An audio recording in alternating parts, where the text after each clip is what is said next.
Hey fellas, the series debuting on the UK feed on Netflix, X, and Master Journeys, streaming as well as the next movie, thought I would review a key quartet of episodes from Pokemon Journeys that have made an impact on the series already.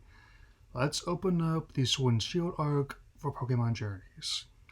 We open on the Macrocosmos Energy Plant in Galar, where Chairman Rose and Assistant Oleana have found Power Spike in the facility in Hammerlock.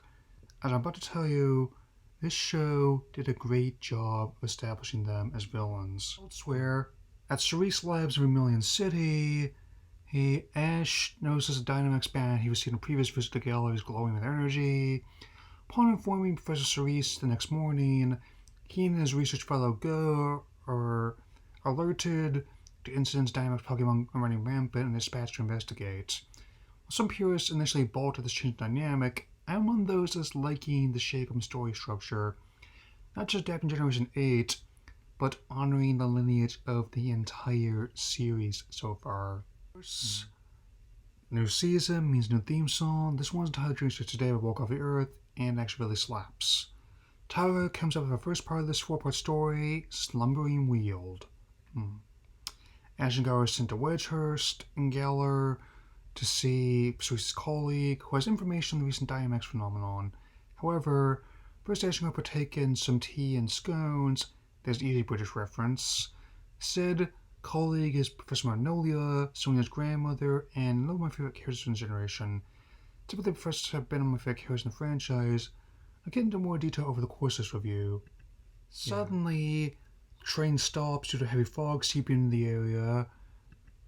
And watching this during a time with inconsistent air quality where I live, definitely not a stretch. The train opens doors and windows for air, and an errant Bumblebee comes in to take a scone.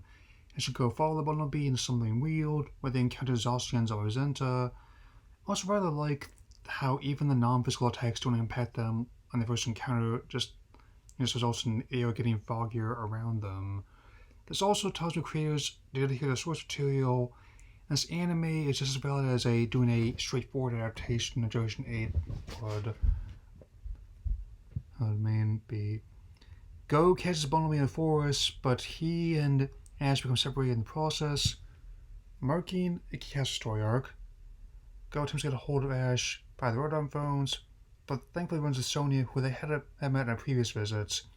Some people have Marnie's favorite female NPC in this generation, but for me, I've always been backing Sonia. Also, remember her car.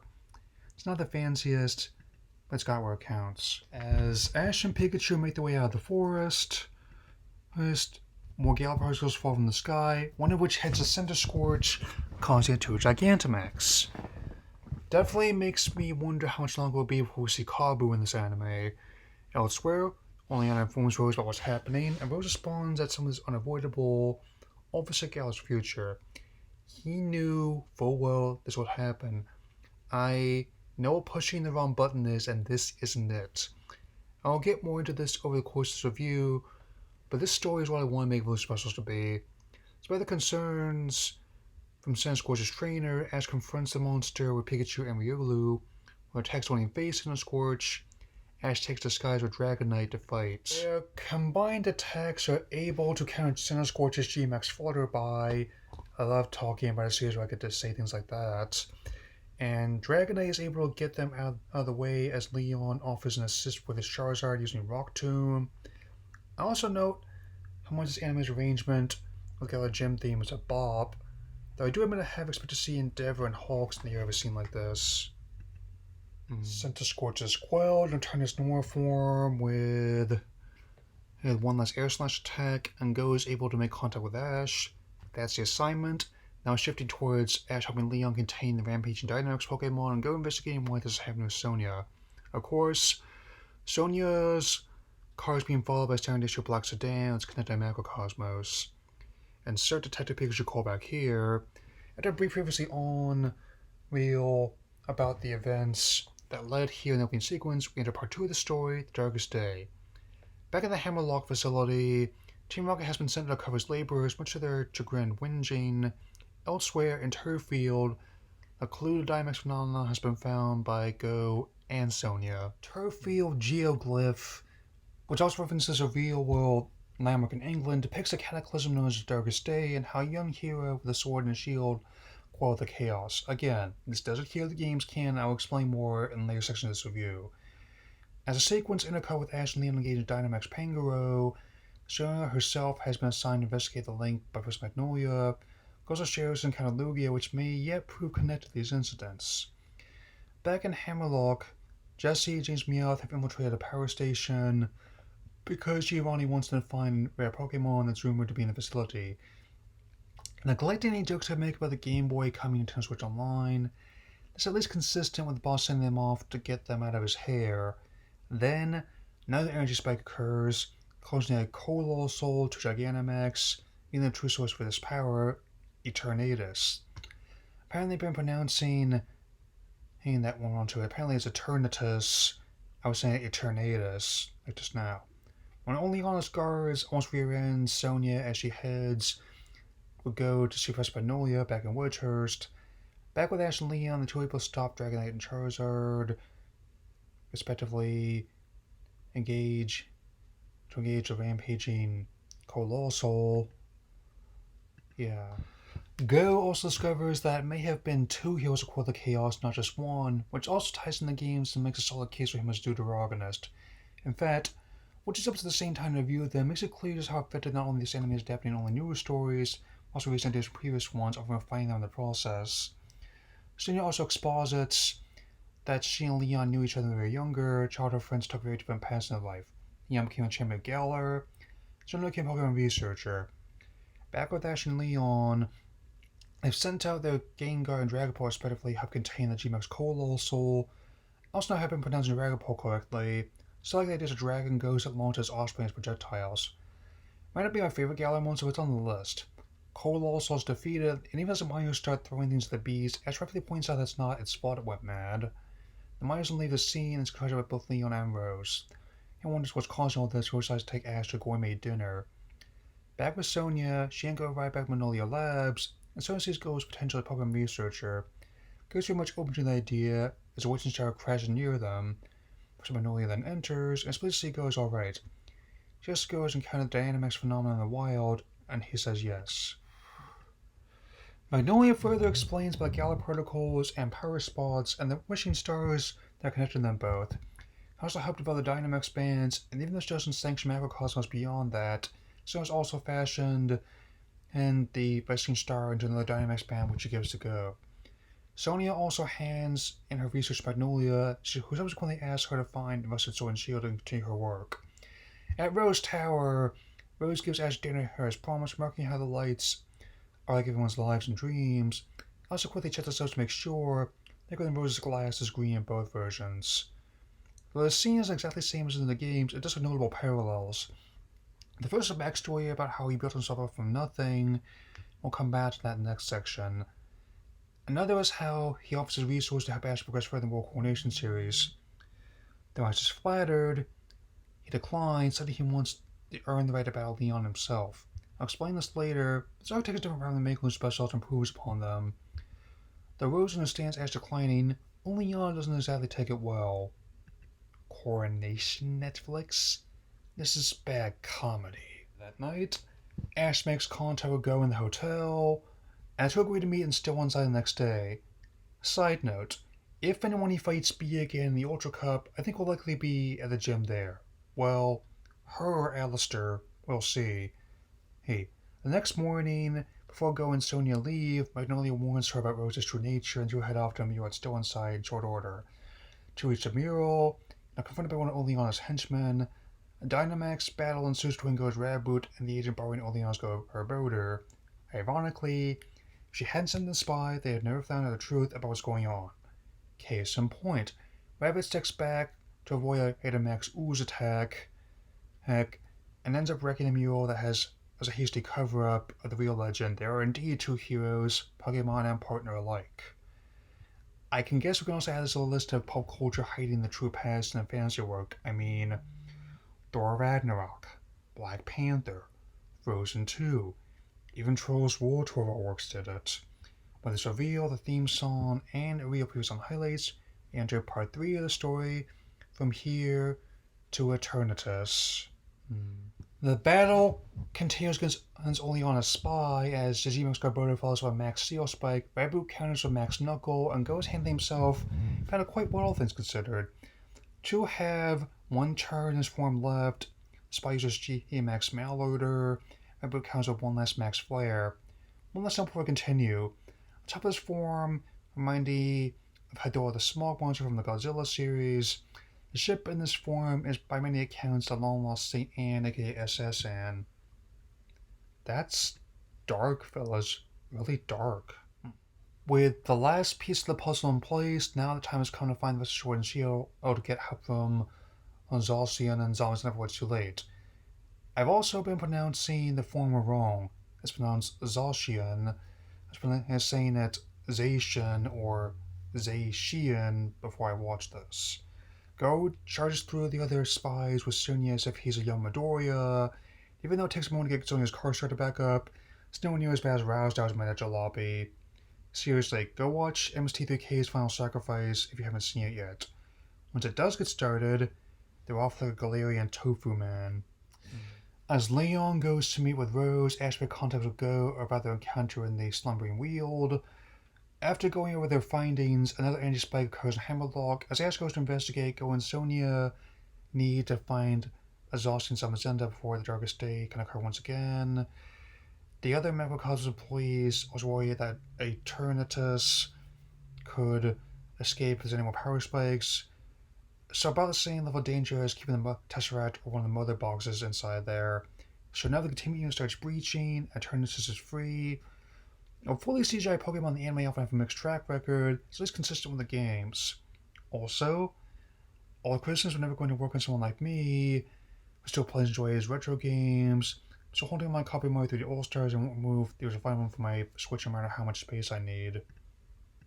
As Sonya heads to the Slumbering Weald, with Go, Leon's and Charizard help contain Eternatus.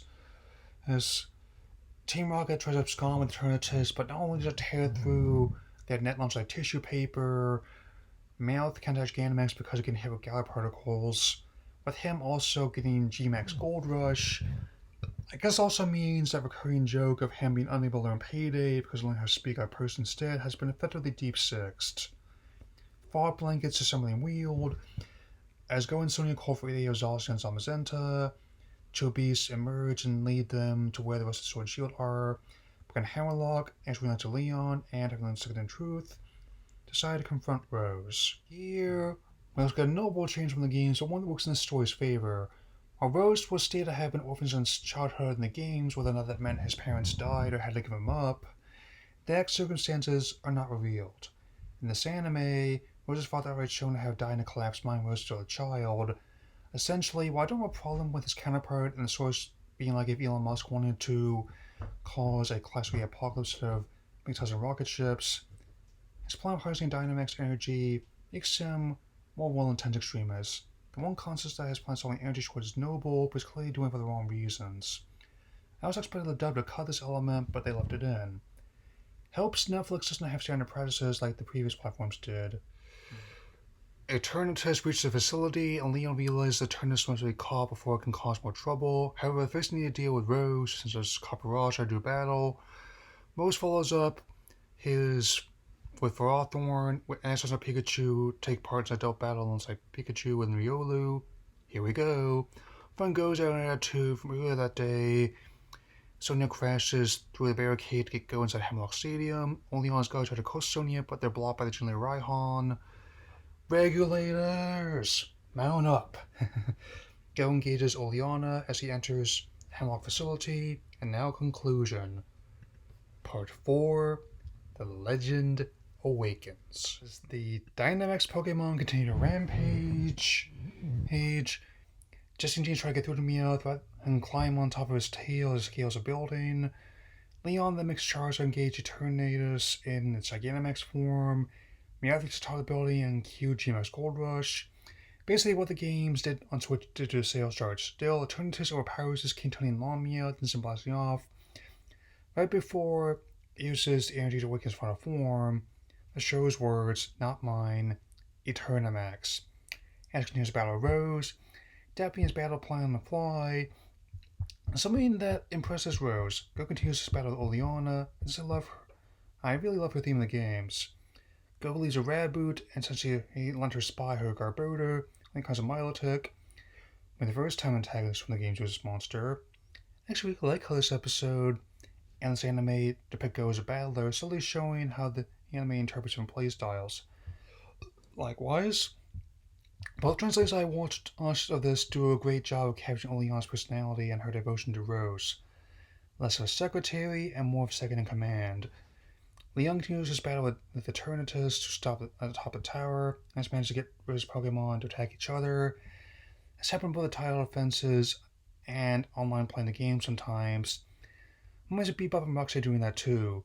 Go continues for Oleana, and a blast of energy shoots through the tower, which is flung back into Ash's arms, Rio continues pushing back against his opponents. Garza comes up with a new strategy against Oleana and manages to get through to his aloof Raboot.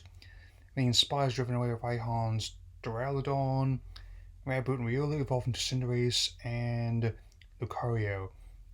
I just love their reactions when this happens. Regarding the latter, it keeps Ash's ability to sense aura from the 8th movie and the Diamond and Pearl series. As everyone unites on top of the tower, the time has come to stop Eternatus. Leon tries to catch the beast, but it's too powerful to contain with regular Ultra Ball. The beast finally shapes into a Turnamax, much to the shock of our heroes and the delight of Rose. Even Oleana, who had been on board for this endeavor, is visibly disturbed by her boss's reactions. I must say, the battle atop the tower is quite spectacular, all things considered. Looking up at Rose's actions nearly matched what was done during Tier Flame Crisis in XYZ, not surpassing it. Just then, the rest of the sword and shield start glowing as and go rise to the occasion to become legends that were spoken of in ages past. Combined might of Zacian's Behemoth Blade and Zamazenta's Behemoth Bash attacks, Eternatus is finally taken down. Ash and Go able to jointly capture Eternatus with an Ultra Catch, and though the helicopter rose and Oleana crashed after being hit with a straight energy blast, they had to find their bodies. This hints at their involvement in Project Mew. I'm intrigued. As soon as promoted to a full-on professor, we closed on the Eternatus being stored in a vault. A bit more serious in the PC box. Ash and Go returning the rusted sword and shield to the slumbering world. It's like how I'm someone who considers the Alola League better than the Kolos League. I consider the 4-part Sword and Shield Hard Pokemon journeys to be major improvement over straight long evolution. Each element we're told to accept at face value to make evolution specials is fully fleshed out here. Whether it's establishing a new element from the games, introducing a new antagonist, involving a champion in a story, or containing a powerful beast, take plenty of ideas that were proposed in previous specials and refines them while expanding upon them, like any good new installment of a long-running franchise should. In many ways, it's different between watching the 2017 theatrical cut of Justice League and watching director's cut that just came out earlier this year. Though I admit a straight adaptation duration 8 games not something I would object to, if I were to reimagine the series using the old and the new, this is close to what I had in mind. Because I want to play one of the other games on Game Boy. Other times I want to defend my title on the Galarian Star Tournament on my Switch. That's also why I think it's the right time to revisit Sinnoh, with both the remakes and Legend Arceus prequel coming. Finding monsters and characters from that region have already appeared in this anime with more to come. By adapting the current generation alongside the previous ones, the new series has become, in my view, the freshest since the original. It's not just member berries or Basil Oregano talking.